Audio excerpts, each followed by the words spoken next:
he's a real intellectual, a very creative guy.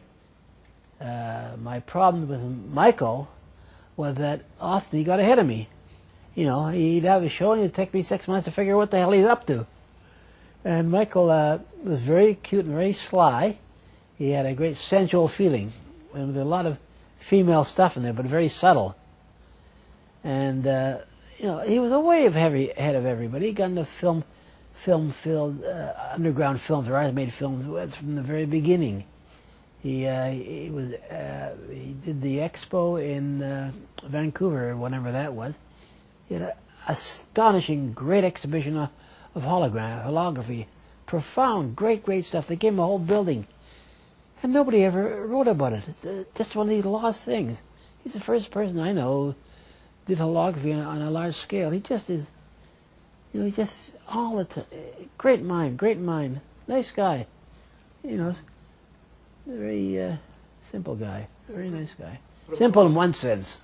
Great musician.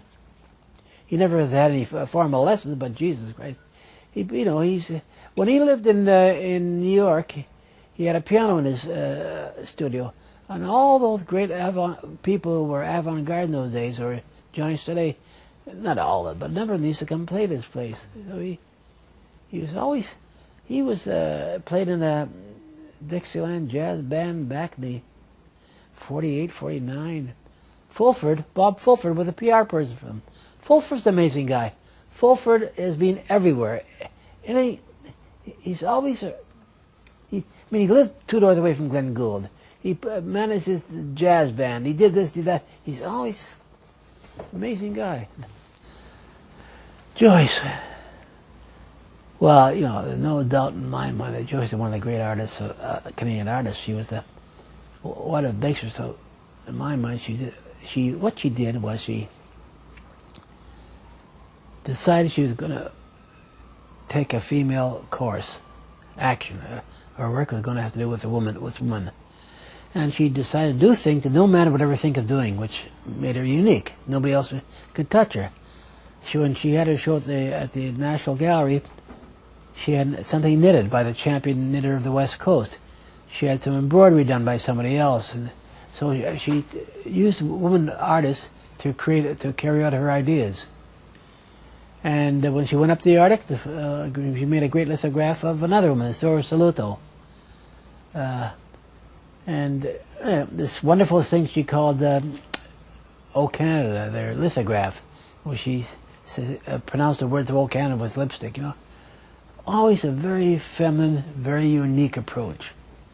And in the last 2 years, I've had at least 3 PhD students from the States come to see me. They're doing their thesis on her. And there's such a feminine thing about her work. And whenever she's doing any major murals, she'd have women working with her. And also she had a naivety. She did this feature-length film called The Far Shore. Oh Christ, she should never have taken it on. I almost killed her.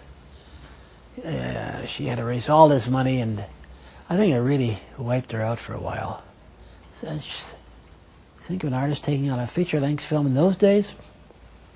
Begged, board, and steal funding. So she's a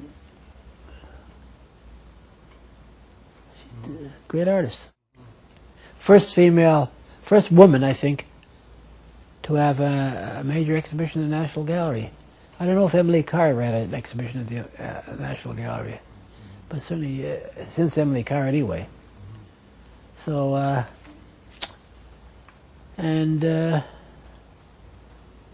she did some lovely erotic drawings.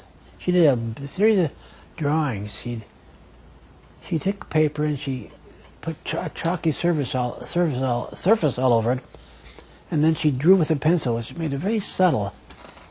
A whole series of love drawings, just quite wonderful.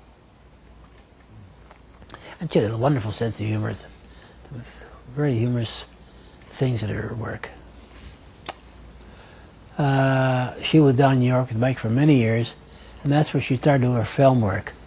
I don't think she worked for many years. She didn't do very little way of painting or sculpture, or painting. but she did primarily films. Then they came back to Toronto, and she went to work on this film thing. But she died of Alzheimer's. And what contributed partially to the fact that this film she made, she got very sick with something else at the time. And she got really, I think that really knocked her for a loop. Anyway, she did some very important work.